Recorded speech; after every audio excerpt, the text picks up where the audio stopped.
નમસ્કાર મિત્રો, આજે આપણે ધોરણ 10ના 13મા પ્રકરણ આંકડાશાસ્ત્રનું સ્વાધ્યાય 13.3 જોઈશું. એમાં પહેલો દાખલો છે, નીચેનું આવૃત્તિ વિતરણ એક વિસ્તારમાં 68 ગ્રાહકોનો માસિક વીજ વપરાશ આપે છે. આ માહિતીનો મધ્યસ્થ, મધ્યક અને બહુલક શોધવાનો છે. અહીંયા મધ્યસ્થ, મધ્યક અને બહુલક ત્રણેય શોધવાનું છે, પરંતુ આપણે મધ્યક અને બહુલક કઈ રીતના શોધવું એ આગળના વિડીયોમાં જોયું જ છે. એટલે આપણે ખાલી મધ્યસ્થ અહીંયા આ દાખલામાં ખાલી મધ્યસ્થ જ શોધીશું. બરાબર. તો સૌપ્રથમ મધ્યસ્થ શોધવા માટે આપણી પાસે શું શું હોવું જોઈએ? તો મધ્યસ્થ શોધવા માટે આપણી પાસે વર્ગ પછી આવૃત્તિ અને CF એટલે કે સંચય આવૃત્તિ હોવી જોઈએ. આ ત્રણ કોલમ આપણી જોડે હોવા જોઈએ, તો આપણે મધ્યસ્થ શોધી શકીએ છીએ. તો અહીંયા આ રકમમાં વર્ગ આપેલો છે, આવૃત્તિ આપેલી છે, આવૃત્તિને આપણે F કહીએ છીએ, આવૃત્તિ પણ આપેલી, પરંતુ CF જે છે એ આપણે શોધવાનું હોય છે. તો પહેલું કામ આપણે કરીશું CF શોધવાનું. તો એક CF નું બોક્સ બનાવીશું.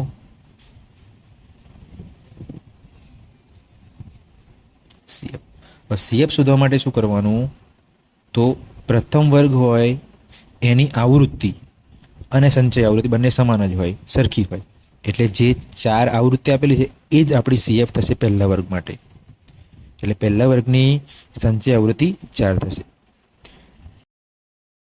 બીજા વર્ગની સંચય આવૃત્તિ શોધવી હોય તો આપણે 4માં એના પછીની જે આવૃત્તિ છે ઉમેરવાની. 4માં 5 ઉમેરવા એટલે 9 મળશે. આ આપણી બીજા વર્ગની સંચય આવૃત્તિ. એ રીતના 9માં 13 ઉમેરો એટલે તમને 22 મળશે. એ ત્રીજા વર્ગની સંચય આવૃત્તિ થશે. એ રીતના 22માં તમે 20 ઉમેરશો એટલે તમને ચોથા વર્ગની સંચય આવૃત્તિ મળશે, જે 42 થશે. એ જ રીતના તમારે આગળ ચાલ્યા કરવાનું. અહીંયા 56 આવશે, અહીંયા આવશે 64 અને અહીંયા આવશે 68. હવે એ વાત જોવાની કે છેલ્લા વર્ગની જે સંચય આવૃત્તિ હોય એ કેટલી થવી જોઈએ? તો આપણી જે કુલ આવૃત્તિ હોય ને એના બરાબર થવી જોઈએ. તો અહીંયા આપણને કુલ આવૃત્તિ આપેલી છે. કુલ આવૃત્તિને આપણે શું કહીશું? N કહીશું. તો N બરાબર અહીંયા 68 આપણને આપેલા જ છે. તો છેલ્લા વર્ગની સંચય આવૃત્તિ એ કુલ આવૃત્તિ જેટલી થવી જોઈએ. તો અહીંયા આપણે થઈ ગઈ, એટલે આપણી ગણતરી સાચી છે. હવે આપણે સૂત્ર જોઈશું પહેલા. તો સૂત્ર હતું મધ્યસ્થનું M is equal to L plus કૌંસમાં N/2 માઇનસ CF છેદમાં F ગુણ્યા H. અહીંયા N એટલે કુલ આવૃત્તિ થશે, CF એટલે સંચય આવૃત્તિ આપણે જે પસંદ કરવાની છે, F એટલે આવૃત્તિ, H એટલે વર્ગ લંબાઈ. સૌપ્રથમ આપણે શું કરીશું? તો N/2 કરીશું. N/2. N કેટલા હતા? 68. 68 છેદમાં 2. 68 છેદમાં 2 કેટલા થાય? 34. હવે આ જે N/2 મળે આપણને, N/2 કેટલા મળે? અહીંયા 34. એ કઈ બે સંચય આવૃત્તિની વચ્ચે આવેલા છે એ આપણે જોવાનું. તો 34 એ 22 અને 42ની વચ્ચે આવેલા છે. સંચય આવૃત્તિમાં જોવાનું, આવૃત્તિમાં નહીં. અહીંયા 34 એ સૌપ્રથમ આપણે N/2 કરવાના. જે જવાબ આવે એ કઈ બે સંચય આવૃત્તિની વચ્ચે આવેલું છે એ પસંદ કરવાનું. તો અહીંયા 34 એ 22 અને 42ની વચ્ચે આવેલા છે. બરાબર. તો એમાંથી જે મોટી સંચય આવૃત્તિ હોય એનો વર્ગ પસંદ કરવાનો છે આપણે. તો એનો વર્ગ, આ સંચય આવૃત્તિનો વર્ગ એ આપણો શું થશે? મધ્યસ્થ વર્ગ થશે. એટલે અહીંયા મધ્યસ્થ વર્ગ કયો થયો? મધ્યસ્થ વર્ગ એ થશે 125 થી 145. ફરીથી પહેલા N/2 કરવાનું. N/2 નો જે જવાબ આવશે, બરાબર, એ કઈ બે સંચય આવૃત્તિની વચ્ચે આવેલો છે એ આપણે જોવાનું. એમાંથી મોટી આવૃત્તિ સંચય આવૃત્તિ લેવાની. અહીંયા જે N/2 કર્યો આપણે 34 મળે એ 22 અને 42ની વચ્ચે આવેલો છે. તેમાંથી મોટું કયું? તો 42. તો એનો જે વર્ગ હોય એ આપણો મધ્યસ્થ વર્ગ બનશે. અહીંયા મધ્યસ્થ વર્ગ શોધવો જરૂરી છે, એટલા માટે મધ્યસ્થ વર્ગ આપણે શોધ્યો. કેટલો થયો? 125 થી 145 એ આપણો મધ્યસ્થ વર્ગ થયો. બરાબર. હવે એ મધ્યસ્થ વર્ગની અધસીમા હોય એને આપણે એલ કહીશું. જે આપણો એલ હતો એ શું છે? તો કે જે મધ્યસ્થ વર્ગ મળે એની અધસીમા કેટલી છે? અહીંયા 125, એટલે એલ બરાબર થશે 125. પછી સૂત્રમાં જોઈએ તો એલ મળી ગયો, n/2 મળી ગયો આપણને. હવે સીએફ શું? તો જે આપણો મધ્યસ્થ વર્ગ હોય, મધ્યસ્થ વર્ગ જે હોય એના ઉપરના વર્ગની, એટલે કે આની સંચયાવૃત્તિ, એટલે આ આપણી સીએફ થશે. ફરીથી, જે મધ્યસ્થ વર્ગ હોય એના ઉપરના આગળના વર્ગની સંચય આવૃત્તિ, એટલે કે 22, એ આપણું સીએફ થશે. એટલે સીએફ કેટલું મળ્યું? અહીંયા સીએફ મળ્યું 22. પછી એફ. તો એફ એ જે મધ્યસ્થ વર્ગની આવૃત્તિ હોય એ લેવાની, મધ્યસ્થ વર્ગની આવૃત્તિ લેવાની સીએફમાં. એટલે એફ બરાબર થશે 20. બરાબર. અને એચ તો વર્ગ લંબાઈ થાય, આપણને ખબર જ છે. તો એચ બરાબર કેટલા મળશે અહીંયા? તો દરેક વર્ગની વર્ગ લંબાઈ કેટલી છે? 20. એટલે એચ બરાબર મળશે 20. ફરીથી અહીંયા સંચય આવૃત્તિમાં અને આવૃત્તિમાં ખાસ તમે ધ્યાન આપજો. સંચય આવૃત્તિ કઈ લેવાની? મધ્યસ્થ વર્ગના આગળના વર્ગની લેવાની. અને આવૃત્તિ કઈ લેવાની? મધ્યસ્થ વર્ગની જ આવૃત્તિ લેવાની. ચલો, આપણે બધી કિંમતો મળી ગઈ. હવે સૂત્રમાં કિંમતો મૂકીશું. તો અહીંયા એલ ની કિંમત મળી આપણને 125. તો એલ બરાબર લઈશું 125 વત્તા n/2. n/2 કેટલા મળ્યા? 34. તો n/2 34 માઇનસ સીએફ કેટલા મળ્યા? 22 છેદમાં એફ એ 20 મળ્યા, ગુણાકારમાં એચ એ પણ 20 થશે. સાદુરૂપ આપીશું તો અહીંયા 125, અહીંયા તમે જોશો તો અહીંયા છેદમાં અને અંશમાં 20 છે, એટલે કેન્સલ થવાના. ઉપર ખાલી રહેશે, અહીંયા વત્તા, ઉપર ખાલી રહેશે 34 માઇનસ 22. હવે 34 માઇનસ 22 કેટલા થાય આપણને ખ્યાલ જ છે. તો બરાબર 125 વત્તા 34 માઇનસ 22 થશે 12.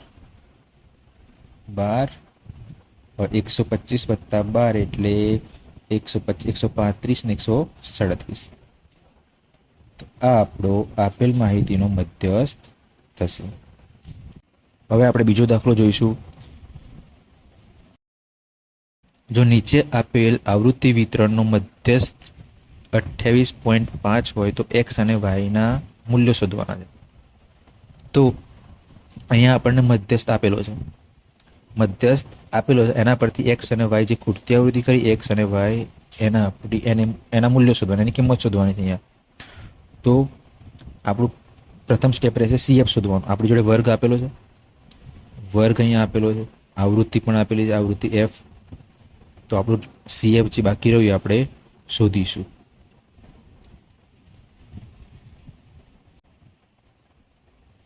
તો સીએફ કઈ રીતના શોધવું એ આપણને ખ્યાલ જ છે. સીએફ માટે, પ્રથમ વર્ગના સીએફ માટે જે આવૃત્તિ હોય એ જ સીએફ થશે. એટલે અહીંયા પ્રથમ વર્ગની આવૃત્તિ કેટલી? 5 હતી, એ જ આપણો સીએફ બનશે. એટલે 5 જ સીએફ થશે પહેલા વર્ગ માટે. બીજા વર્ગ માટે સીએફ શોધવો હોય તો એમાં એના પછીના વર્ગ, બીજા વર્ગની આવૃત્તિ ઉમેરવાની 5માં. એટલે અહીંયા થશે 5 વત્તા એક્સ.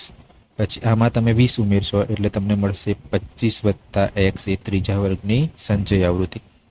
આમાં ઉમેરશો એટલે 40 વત્તા એક્સ થશે. પછી આમાં વાય ઉમેરશો એટલે 40 વત્તા એક્સ વત્તા વાય તમને મળશે. પછી આમાં 5 ઉમેરશો એટલે 45 વત્તા એક્સ વત્તા વાય મળશે. હવે આપણને ખ્યાલ છે કે છેલ્લા વર્ગની આવૃત્તિ હોય, છેલ્લા વર્ગની સંચય આવૃત્તિ એ કુલ આવૃત્તિ જેટલી હોય. એટલે કુલ આવૃત્તિ કેટલી હતી? 60. એટલે છેલ્લા વર્ગની સંચય આવૃત્તિ કેટલી મળી? 45 વત્તા એક્સ વત્તા વાય. એટલે આપણે કહી શકીએ કે 45 વત્તા એક્સ વત્તા વાય બરાબર 60 થાય. આગળના દાખલામાં આપણે જોયું કે છેલ્લા વર્ગની સંચય આવૃત્તિ જે મળે આપણને એ કેટલી હોય? કુલ આવૃત્તિ જેટલી હોય. અહીંયા કુલ આવૃત્તિ આપણને 60 આપેલી છે, એટલા માટે 45 + x + y બરાબર 60 થશે. તો x + y બરાબર કેટલા થશે? તો x + y બરાબર 60 - 45 એટલે 15 થશે. આ આપણું સમીકરણ 1 થઈ ગયું. હવે મધ્યસ્થનું સૂત્ર આપણે લઈશું. m બરાબર l plus n/2 minus cf છેદમાં f ગુણ્યા h. તો સૌપ્રથમ તો આપણે મધ્યસ્થ વર્ગ નક્કી કરવો પડશે. તો અહીંયા મધ્યસ્થ વર્ગ એટલે શું? તો મધ્યસ્થ વર્ગ એટલે જે વર્ગ હોય એની વચ્ચે મધ્યસ્થની કિંમત રહેલી હોય. અહીંયા મધ્યસ્થ કેટલો આપેલો છે આપણને? 28.5. એનો મતલબ કે 28.5 એ કયા વર્ગની વચ્ચે આવે છે? તો 20 અને 30ની વચ્ચે. એટલે આ આપણો મધ્યસ્થ વર્ગ થશે. આ આપણો મધ્યસ્થ વર્ગ થશે. મધ્યસ્થ વર્ગ થશે. હવે મધ્યસ્થ વર્ગની જે અધસીમા હોય એને શું કહીશું? આપણે એલ કહીશું. એ આપણે આગળના દાખલામાં જોયું. એટલે એલ બરાબર કેટલા મળશે? 20. મધ્યસ્થ વર્ગના ઉપરના વર્ગની આગળના વર્ગની આવૃત્તિ, સંચય આવૃત્તિ, એ આપણી સીએફ થશે. તો અહીંયા સીએફ બરાબર, તો મધ્યસ્થ વર્ગનો આગળનો વર્ગની સીએફ એટલે કેટલા મળશે? CF 5 + x. એટલે સીએફ બરાબર થશે 5 + x. એ રીતના બીજી કિંમત એફ શોધવાની છે. તો એફ એટલે શું? તો જે મધ્યસ્થ વર્ગની આવૃત્તિ હોય એને આપણે એફ કહીશું. એટલે કેટલા છે? 20. મધ્યસ્થ વર્ગની આવૃત્તિને આપણે એફ કહીશું. એટલે અહીંયા 20 એ એફ થશે. હવે એચની કિંમત આપણને ખબર જ છે. એચ એટલે વર્ગ લંબાઈ એ 10 આપેલી જ છે. અહીંયા આપણને દરેક વર્ગની વર્ગ લંબાઈ આપણને 10 અહીંયા દેખાય જ છે. એટલે એચ બરાબર થશે 10. હવે આપણે બધાની કિંમતો સૂત્રમાં મૂકીશું. તો એમ એટલે મધ્યસ્થ, એની કિંમત આપણને આપેલી છે 28.5. એટલે એમ બરાબર લઈશું આપણે 28.5 બરાબર એલની કિંમત કેટલી છે? 20. તો એલ બરાબર લઈશું 20 વત્તા n/2. n/2 એટલે આ n હતા આપણા, આને શું કહેવાશે? n. એટલે n/2 મળશે આપણા, n/2 બરાબર મળશે 30. એટલે n/2 ની કિંમત લઈશું અહીંયા 30 ઓછા cf ની કિંમત 5 + x. અહીંયા ઓછા કરવાના છે, આપણે કૌંસ લઈશું 5 + x કૌંસમાં લઈશું, અને છેદમાં f એ કેટલા છે? 20, અને ગુણાકારમાં h એની કિંમત થાય 10. હવે સાદુરૂપ આપીશું. સાદુરૂપ આપવા માટે આપણે 20 ને પહેલા બરાબરની આ બાજુ લાવીશું. એટલે આ 20 ને આપણે આ સાઈડ લાવીશું તો શું થશે? -20 થશે. એટલે 28.5 માંથી 20 માઇનસ થશે. એટલે 28.5 ઓછા 20 કેટલા થશે? 8.5 રહેશે અહીંયા. 8.5 બરાબર અહીંયા જોઈએ તો 30. પહેલાં આપણે છેદ ઉડાડી દઈએ ઉડતા હોય તો અહીંયા 10 × 20 બરાબર. તો અંશમાં રહેશે 30. હવે કૌંસ છૂટો કરીશું એટલે માઇનસનું પ્લસ થશે, પ્લસનું માઇનસ. એટલે 5 હતા એ માઇનસ થઈ જશે, એક્સ હતા એ પણ માઇનસ થઈ જશે. છેદમાં રહેશે 2.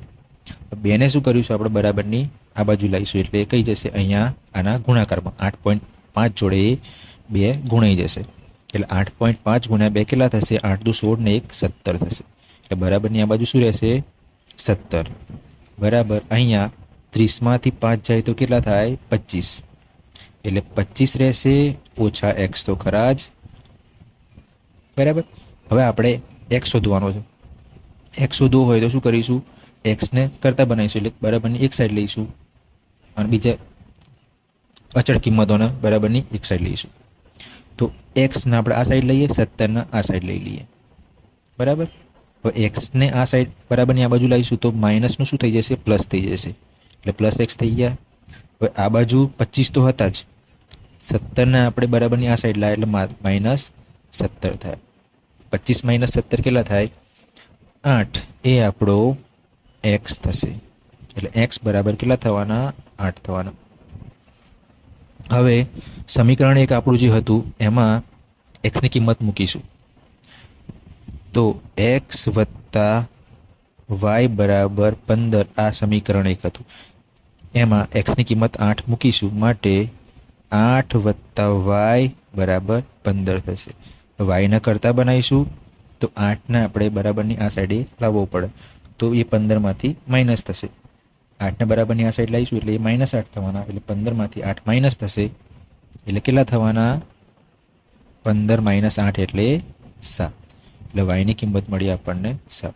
આ આપણો જવાબ થયો.